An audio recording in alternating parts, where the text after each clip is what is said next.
Täna on meil siis kolmas jutlus seeriast Soovin, et sul läheks hästi. Ja selle pealkirja napsasin ma 3. Johannese kirjast, esimesest salmist ja esimesest peatükist ja teisest salmist, mis ütleb, et armas, soovin sulle, et sul läheks igati hästi ja sa oleksid terve, nõnda nagu läheb hästi su hingel. Soovin, et sul läheks hästi. Alustuseks mul on paar kirja kohta seoses meie tänase tähtpäevaga. Ja ma loen teile 2. Korintlastele 9:15, mis ütleb, tänu olgu Jumalale tema ütlemata suure anni eest.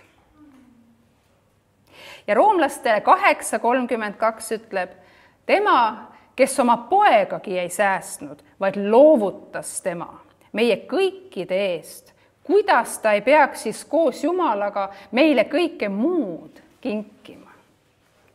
Ja ülestõusmispühad on igati sobilik seda meenutada, mida Jumal meie heaks tegi, mida Jeesus meie pärast tegi, meie eest tegi. Ja kui 2. Korintlaste 9:15 ütleb, et ütlemata suur and, siis see ütlemata suur on kirjeldamatu, sõnul seletamatu. Ja and on siis tasuta kingitus, nii et tänu olgu Jumalale tema kirjeldamatu, sõnul seletamatu kingituse eest. Ja kui roomlastele Paulus ütles, et oma poegagi ei säästnud, vaid loovutas tema. Nii et Jumal ei hoidnud mitte millegagi tagasi. Mitte millegagi tagasi, et meid lunastada, meid päästa, meid terveks teha, et meil oleks elu ja seda ülirohkesti, nii selles maailmas kui igaveses. Ja meie isa siis tegi kirjeldamatu, sõnul seletamatu kingituse, säästmata oma poegagi, et meil oleks elu, et meil läheks igati hästi. Ja kuidas ta ei peaks siis oma pojaga kõike muudki meile kinkima? Nii et see on üks andmise meistriklass. Kõrgemat latti ei ole, sinna poole annab püüelda. Ja andmist saabki kujutada ka ristimärgina. Mäletate, ma olen 2 nädalat teie ees võimelnud, kuidas ühe käega sa saad, endale jääb ka midagi ja teise käega annad. Nii et ühega saad, teisega annad ja ka sa ise saad õnnistatud. Ja nüüd see seeria, et soovin, et sul läheks hästi. Teises jutluses me alustasime ühe tähendamissõnaga, mis oli Luuka 16, kus esimesest salmist me lugesime ja ma loen seda ka sulle täna. Luuka 16:1 ja me loeme täna kuni 12-ni, me katsume valmis saada kogu tähendamissõnaga täna, kus siis Jeesus ütles jüngritele, oli üks rikas inimene, kellel oli mõisavalitseja, kelle peale oli talle kaevatud, nagu pillaks see tema vara. Ja minu fookus oli mõisavalitseja peal, et kes on siis see mõisavalitseja. Ja mõisavalitseja on keegi, kes ise ei ole omanik, aga ta majandab mõisniku varadega. Ja tänapäeval see võiks olla siis selline tegevjuht või näiteks korteriühistutel on haldaja, kes haldab korteri omanike rahadega.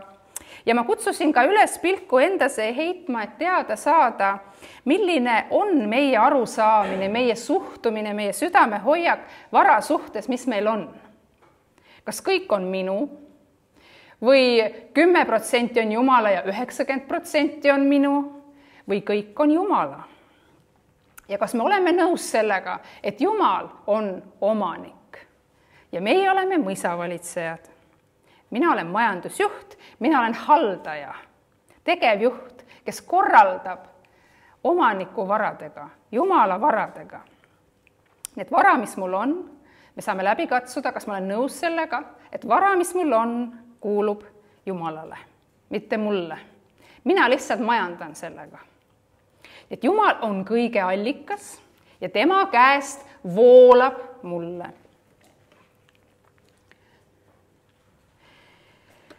Nüüd ma loen teile siis kogu selle tähendamissõna Luuka 16 ja esimese salmi ma juba lugesin, aga ma võin seda sulle lugeda veel, et tekiks tervikpilt ilusti. Aga Jeesus ütles ka jüngritele, oli üks rikas inimene, kellel oli mõisavalitseja, kelle peale oli talle kaevatud nagu pillaks see tema vara. Ja mees kutsus mõisavalitseja ja ütles talle, mis see on, mis ma sinu kohta kuulen? Anna aru oma valitsemisest, sest sa ei või enam valitseda. Aga mõisavalitseja mõtles endamisi, mis ma pean tegema, kui isand võtab valitsemise minu käest ära. Maad kaevata ma ei jaksa, kerjata häbenen, küll ma tean, mida ma teen, et inimesed võtaksid mind vastu oma kodadesse, kui mind tagandatakse valitsemast. Ja ta laskis enda juurde kutsuda üksteise järel oma isanda võlglased. Esimesele ta ütles, kui palju sa võlgned mu isandale? See ütles 100 vaati õli. Tema aga ütles talle, võta oma võlatäht, istu ja kirjuta kähku 50. Seejärel ta küsis teiselt, aga kui palju sina võlgned? See ütles 100 tündrit nisu. Sellele ütles valitseja, võta oma võlatäht ja kirjuta 80. Ja isand kiitis ülekohtust mõisavalitsejat, et ta oli käitunud arukalt. Sest selle ajastu lapsed on omasuguste suhtes arukamad kui valguse lapsed.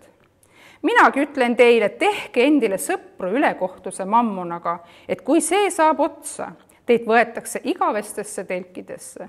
Kes on ustav pisimas, see on ustav ka paljus.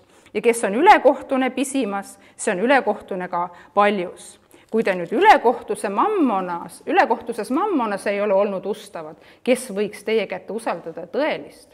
Ja kui te võõra varaga ei ole olnud ustavad, kes annaks teile kätte teie oma? Mõisavalitseja siis mõtles, et mis nüüd teha? Füüsilise töömees ma ei ole, labidaga kaevata ei jaksa, sääste ilmselt tal ka ei ole, tundub, et ta õige mures oli. Ja siis tema mõtles välja ühe kavala plaani. Ja ta siis kutsus enda juurde need, kes tema isandale võlgu olid ja hakkas nende võlgasid vähendama. Näiteks, kes oli seal a la 1000 eurot võlgu, mõisavalitseja tegi temaga uue laenulepingu, nüüd oled võlgu 500. Või kes oli seal, nagu seal lugesime, oli $1000 võlgu, sellele tehti uus laenuleping, okei, pane nüüd 800. Ja nüüd selle asemel, et siis seista oma isanda raha eest, isanda võlgade eest ja panna raha isanda taskusse, tema pani selle raha hoopis nende võlgnike taskusse. Ja selle tõttu oli ta muidugi nende võlgnike seas ju niinimetatud see hea mees. Ja ta kasutas raha, tegelikult ta varastas oma isanda raha, et tagada omale parem tulevik. Selle läbi, et ta mõjutas rahaga inimesi, kes olid võlgu. Et kui ta nüüd olekski vallandatud, oleks tal siis uksi, kuhu koputada, kelle juurde minna, kelle abile loota, et mina tegin sulle, nüüd on sinu kord teha mulle. Nemad on kohustatud teda aitama, sest tema aitas neid. Ja mõisavalitseja mõistis, et rahaga saab päris palju mõjutada. Ja tema proovis siis rahaga mõjutada oma tulevikku. Ja väga huvitav asi selles loos on see, et isand kiitis seda mõisavalitsejat. Piibel nimetas teda ülekohtuseks mõisavalitsejaks ja isand kiitis teda. Miks kiita meest, kes su raha varastab? Salm 8 ütles, et ja isand kiitis ülekohtust mõisavalitsejat, et ta oli käitunud arukalt. Sest selle ajastu lapsed on omasuguste suhtes arukamad kui valguse lapsed. Ja nüüd isanda reaktsioon kogu selle asja juures ütleb juba selle isanda kohta minu meelest nii mõndagi. Näiteks seda, et tema hing väga kõvasti raha küljes kinni ei olnud. Et ta oli võimeline kiitma mõisavalitsejat selle teguviisi eest. Laul 119 kirjeldab salmis 25 inimese väga sellist tavalist suhtumist. Ta ütleb, mu hing on põrmu küljes kinni. Ja ma usun, et see on inimestele nii omane, et meie hing on selle põrmu küljes kinni. Me saame kõik aru, mis see põrm on, see on see maine vara, mille küljes meie hing kangesti kinni on. Aga kuna isand oli võimeline selle teguviisi eest kiitma, siis me võime sealt natukene mõista, et tema hing selle põrmu küljes nii väga kinni ei olnud või see raha ei olnud talle nii väga tähtis. Ja meie hing ei ole samuti raha küljes kinni, kui me mõistame seda, kes on meie tegelik allikas. kes on meie tõeline varustaja. Ja kui me mõistame Taaveti moodi, nagu ta ütles siin esimese ajaraamatu 29.14, et tõesti kõik tuleb sinult ja sinu käest oleme sulle andnud, siis kui me seda mõistame, kes on meie tegelik varustaja, isegi mitte meie tööandja, aga issand, Jumal on allikas. Ja kui me mõistame seda, et kõik tuleb sinult ja sinu käest me oleme sulle andnud, siis see tegelikult peaks võtma pingeid maha. Näiteks kui me kaotamegi töökoha, siis meie elu ei kuku kokku, sest Jumal on meie allikas. Tema on meie varustaja, tema varustab meid uue tööga või mis iganes plaan temal on, aga tema on allikas. Ja isegi kui sa näiteks töökoha kaotad, siis äge asi on see, et Jumalat ei saa sinult keegi ära võtta ja nii kaua, kui sul on Jumal, on sul olemas ka varustaja, on sul olemas varustus. Ja nii kaua, kui sul on olemas Jumal, ei kuku meie elu kokku, sest tema on meie allikas, tema käest tuleb kõik. Meie elu läheb edasi. Ja selle isanda hing siis ei olnud raha küljes kinni ja raha teda ei kontrollinud. Nii, miks nüüd siis isand kiitis? Raha on üks selline huvitav asi, et tal on mõju, tal on nagu võim. Ja mõisavalitseja saavutas rahaga, isanda omaga küll, aga siiski rahaga mõju inimeste üle. Ta andis neile võlad andeks ja sellega ta saavutas ühe mõju oma tuleviku suhtes. Et raha mõjutab meid kõiki, ma usun, me oleme sellega nõus, et raha mõjutab ka sinu elu ja minu elu ja mitte ainult meie maist elu ei mõjuta raha. Raha mõjutab muideks ka väga palju igavest elu. Täiesti tavaline paberraha mõjutab meie igavest elu.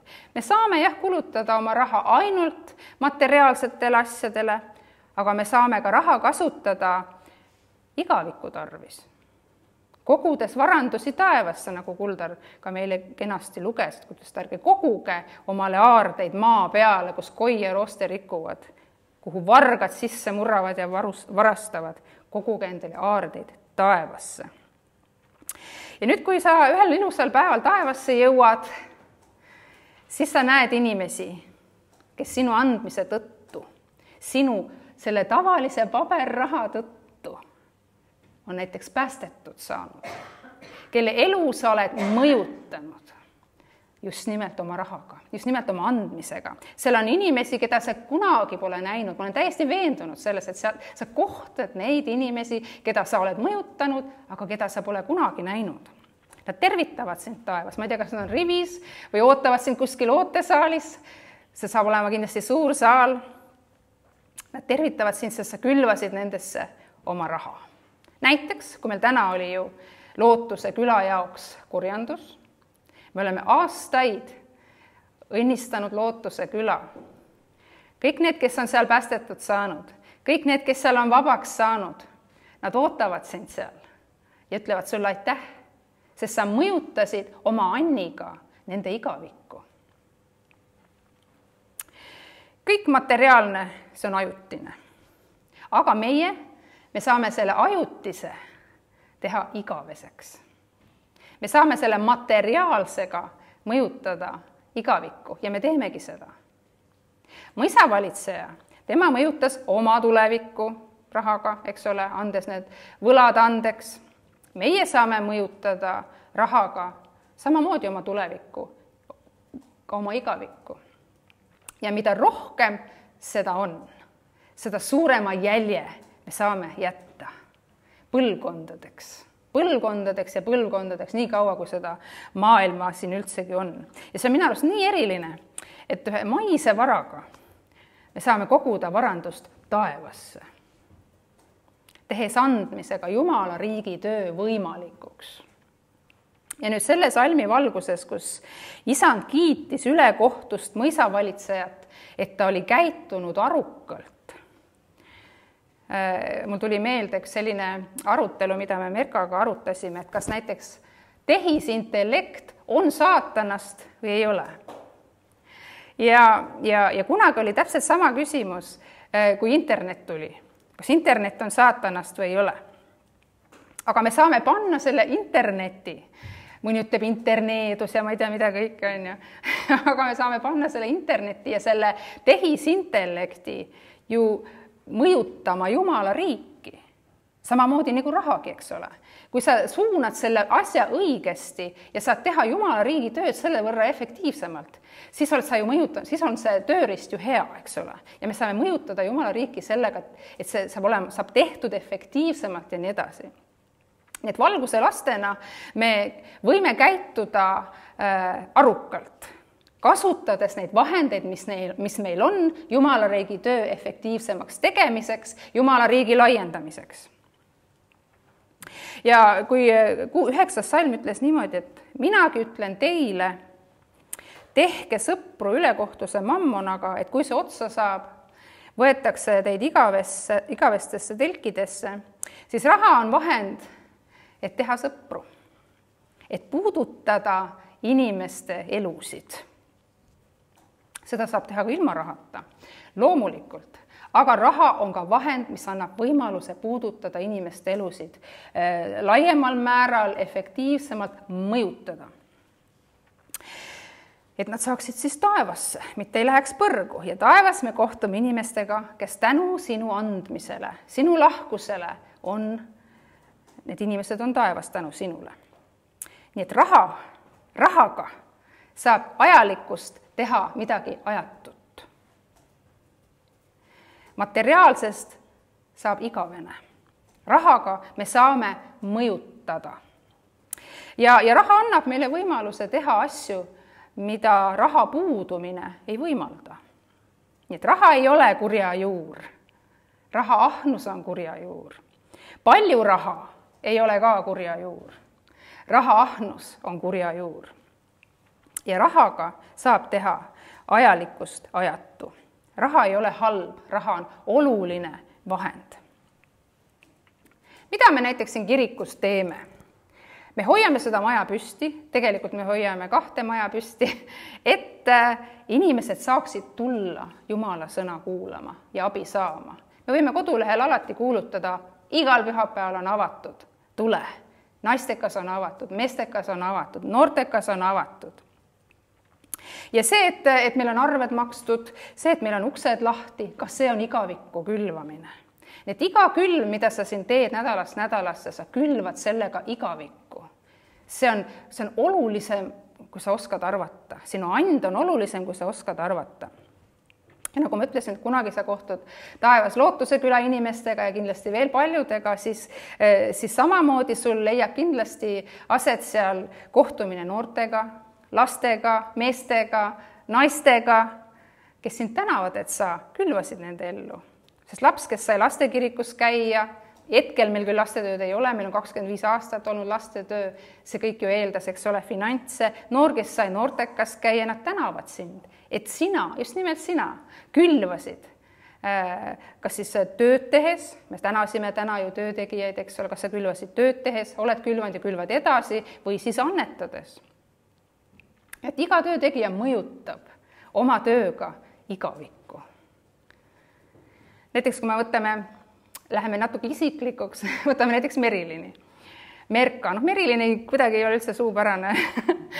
Merka tuli umbes 11 aastat tagasi noortekasse. 12-aastane olid sa siis, on ju. Tuli noortekasse, sai päästetud ja nüüd külvab oma korda inimestesse edasi. Ja see on tänu eelnevalt tehtud koguduse inimeste annetustele ja tööle, et tal oli koht, kuhu tulla.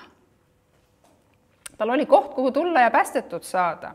Ja see mõju muuseas jätkub veel peale meid. See mõju jätkub Merka vaimulikes lastes, laste, nii kaua, kuni seda maailma jätkub. Nii et see mõju, see materiaalne mõju, mida me anname, sellel on tohutu väärtus. Ja võtame näiteks Erko. Erkole ei meeldi tähelepanu, nii et ärge vaadake ta poole. Valguse kogudus siis, või nüüd algselt oli ta siis Viljandi kogudus, Nelipühi kiriku Viljandi kogudus, tema alustas siis alfa kursusega. Ja meie kogudus siin, Abja kogudus, oli sellele tööle nii-öelda ressurskogudus. Viljandi koguduse alguse juures selline ressurskogudus, mis tähendas siis seda, et meie aitasime seda kogudust rajada ja alfat korraldada. Nii oma tööga kui ka finantsiliselt. Ja tänu sellele, et see alfa seal oli, tuli Herko Jumala juurde. On nii? Herko sai päästetud Viljandi kõige esimesel alfal. Ja kust nüüd see raha siis tuli? See raha tuli siit, sinu käest, teie käest, et nüüd istub üks mees, kes on päästetud. Mari sai omale toreda mehe ja nüüd 1 + 1 on kokku 5. Ja see töö läheb edasi, see mõju läheb edasi. Herko võttis vastutuse meestetöös, Herko külvab siin ja seal. Herkol on tegelikult karjase süda ja ma tean, et sa ei taha seda kuulda, aga ma usun, et sa ühel päeval oled pastor. Sest sul on karjase süda, sa oled väga hea karjane. Ja siis niimoodi see siis asi see paljuneb või näiteks Virgo, täpselt samamoodi. Tema sai päästetud Viljandi alfal. Nii et sinu käsi on selles mängus, kes sa sel ajal olid ja külvasid. Võtame näiteks Irja ja Martini. Martinit meil täna ei ole, Martin maletab, võidab seal kõiki. Aga nemad leidsid tee Jumala juurde tänu Halliste kogudusele, mille Abja kogudus rajas ja täielikult finantseeris, sponsoreeris nii lastetööd kui täiskasvanute tööd. Abja koguduse inimesed seal, Tiia, Tea, mina, Kuldar, me käisime seal nädalast nädalasse teenimas mitu korda nädalas ja see kõik täpselt samamoodi on võimalik tänu sinu Annile, sinu annetusele. Ka tänu Vikerkaarele ja Vikerkaar omakorda sai ju tuge ja saab siiani tänu taanlastele. Nii et rahaga me saame teha väga palju ajalikke või ajatuid asju, mõjutada Jumala riigi kasvamist, mõjutada Jumala riigi laienemist ja arengut. Või näiteks kas või minu ja Kuldari päästmine ja ühtlasi ka selle koguduse sünnijuured ulatuvad Rootsi, Soome, Austraaliasse, Kanadasse, Jumal teab kuhu veel, sest inimesed nendest riikidest annetasid, et Eestis saaks Jumala sõna levida. Me saame neid kunagi sellest tänada.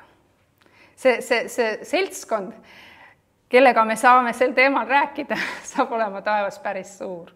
Sest see ju hargneb edasi, põlvkondade viisi hargneb edasi. Nii et sinu andmise mõju ulatub kaugemale, kui sa arvad. Nüüd mõisa valitseja siis oskas raha enda kasuks tööle panna.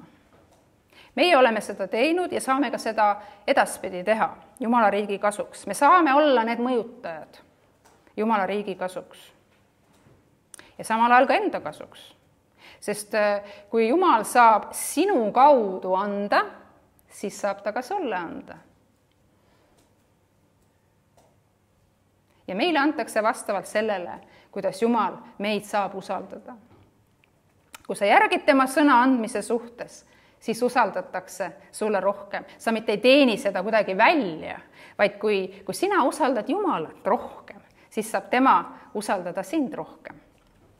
Ta saab sulle kallata siis, kui sa voolad läbi. Vaata, siit tuleb sisse, siis sa voolad niimoodi läbi ja siit tuleb välja. Ja Jeesus võtab selle tähendamissõna kokku nii. Luuka 16:10. Kes on ustav pisimas, see on ustav ka paljus. Ja kes on ülekohtune pisimas, see on ülekohtune ka paljus. Kui te nüüd ülekohtuses mammonas ei ole olnud ustavad, kes võib teie kätte usaldada tõelist? Ustav pisimas. Mis on see pisim? Mis on see vähim? See on see esimene trepiaste, see esimene redelipulk, millest hakatakse ülespoole minema. Selle loo tervik või selle loo kontekst on raha. Ja raha asjades ustav olemine ongi see pisim. Raha asjades Jumala usaldamine ongi see pisim. see vähim. Kui see on vähim, kas sellest peaks üldse rääkima? Äkki tohib ainult päästetud saamisest rääkida? Me ei saa sellest pisimast mööda, me ei saa seda pisimat vahele jätta, me ei saa kohe 10. redeli pulgale. Raha ei ole vähetähtis, sellest kõik algab. Ja kui rahaasjades on su süda õige, siis sa saad kogeda õnnistust ka muudes asjades, mis on suuremad. Raha on see alguspunkt, see stardijoon, see pisim. Ja Piibel ütleb siin huvitavalt, et kui me rahas ei ole ustavad, kes võib anda tõelist? Ehk siis me saame aru, et raha ei ole see tõeline. On ju?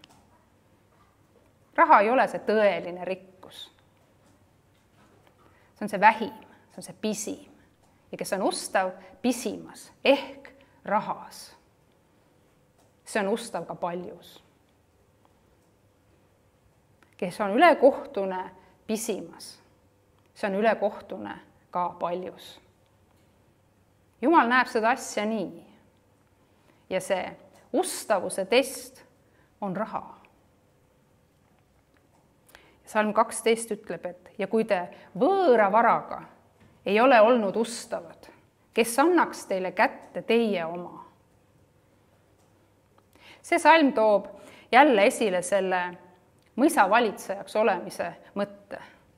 Võõras raha, võõras vara. Me oleme need haldajad, võõra vara haldajad. Ja kes ei ole ustav selle võõra varaga, mille haldaja sa oled, kes annaks teile kätte teie oma?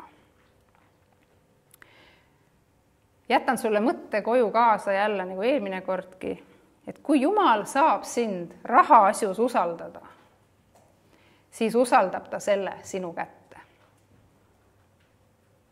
Täna on ülestõusmispüha ja meie isa, kes on taevas ja Jeesus näitasid andmises eeskuju.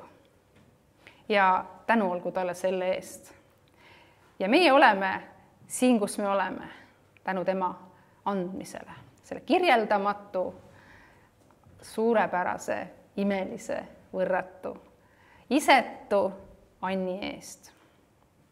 Ja kui Jumal saab sind usaldada rahaasjus, siis usaldab ta selle sinu kätte. Kui sa voolad läbi, kui sa oskad panna selle raha Jumala riigi kasuks tööle, mõjutada Jumala riiki selle maisega, selle põrmuga, mis saadab korda. Nagu ma pisut natukene kirjeldasin, põlvkondadeks ja põlvkondadeks suuri ja võimsaid asju, päästmisi, vabanemisi, tervenemisi. Nii et kui Jumal saab sind usaldada rahaasjus, siis ta saab selle usaldada sinu kätte. Ja tänu Jumalale kõige eest, ka selle raha eest. Ole õnnistatud ja olgu sul hästi palju raha. Mingu sul hästi selles asjus. Aamen.